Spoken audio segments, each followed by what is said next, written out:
वरळीतल्या विजय मेळाव्यामध्ये एकत्र आल्यानंतर ठाकरे बंधूंच्या युतीची जोरदार चर्चा रंगू लागली आहे। ठाकरे बंधू मनपा निवडणुकीसाठी एकत्र येणार का याची चर्चा असताना तिकडे राज ठाकरे यांनी एक मोठं वक्तव्य केलंय। मराठी भाषेसाठी या मुद्द्यावर वरळीमध्ये एकत्र येण्याचं ठरलेलं होतं, मात्र राजकीय युतीबाबत अद्याप निर्णय झालेला नाही असं वक्तव्य राज ठाकरे यांनी केलंय। त्यामुळे ठाकरे बंधूंच्या युतीचा हा सस्पेन्स आता आणखी वाढलेला आहे।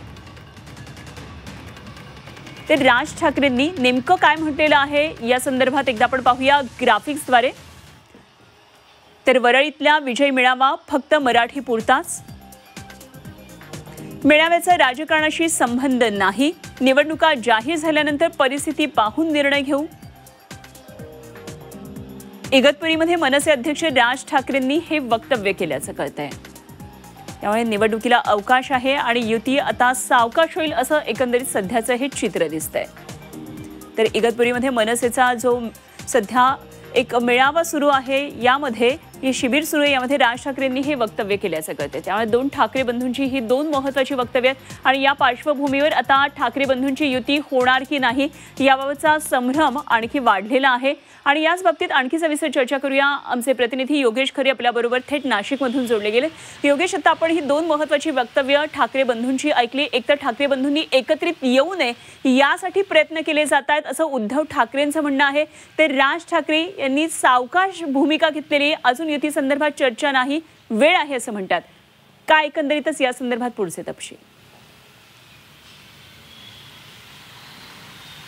खरंय, एकूण जर आपण परिस्थिती बघितली तर मनसेचा मेळावा सध्या जो 3 दिवसीय चर्चा या ठिकाणी आयोजित करण्यात आली आहे नाशिकच्या इगतपुरीमध्ये, ही चर्चा सर्व पदाधिकारी, महत्त्वाचे जिल्हा अध्यक्ष आणि अनेक जे बाकीचे पदाधिकारी आहेत महत्त्वाचे, त्यांना या ठिकाणी सोबत घेऊन ही चर्चा केली जाते। अनऑफिशियल अशी चर्चा आहे, कुठला काही प्रोग्राम ठरलेला नाही, शेड्यूल ठरलेलं नाही, मात्र अनौपचारिक पद्धतीने हे सगळं चर्चा या ठिकाणी सुरू आहे, ज्यामध्ये या संपूर्ण विषयांवर चर्चा होऊ शकते। त्यानंतर या बाबतीमध्ये सगळे निर्णय घेतले जाऊ शकतात।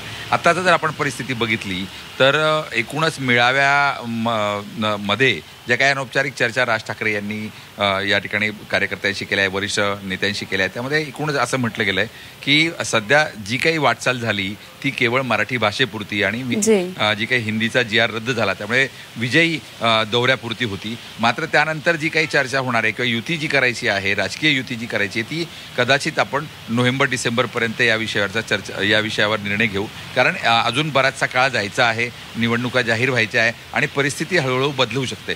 बऱ्याच जर आपण बघितले तर दर 15 दिवसाला वेगवेगळी परिस्थिती निर्माण होते। अजून न्यायालयाचा निकाल शिवसेनेच्या बाजूने यायचा आहे किंवा दुसऱ्या बाजूला आपण म्हटलं शिंदे गटांची काय परिस्थिती असणार आहे, एकूण मुंबईतली महापालिकेचं आरक्षण रचना वेगवेगळ्या हे काय असणार, या सर्व एकूण बाबी समजावून घेऊन नंतर राज ठाकरे या बाबतीमध्ये निर्णय घेतील अशी मनस्थिती आपल्याला एकूण या ठिकाणी दिसलेली आहे। निश्चितच एक प्रकारे अस्तित्वाचा प्रश्न दोन्हीही पक्षांसाठी असल्यामुळे टप्प्याटप्प्यानं युती संदर्भातल्या या चर्चा होतील अशी एकंदरीतच सध्या तरी चर्चा दिसते आहे, एकंदरीत परिस्थिती दिसते आहे।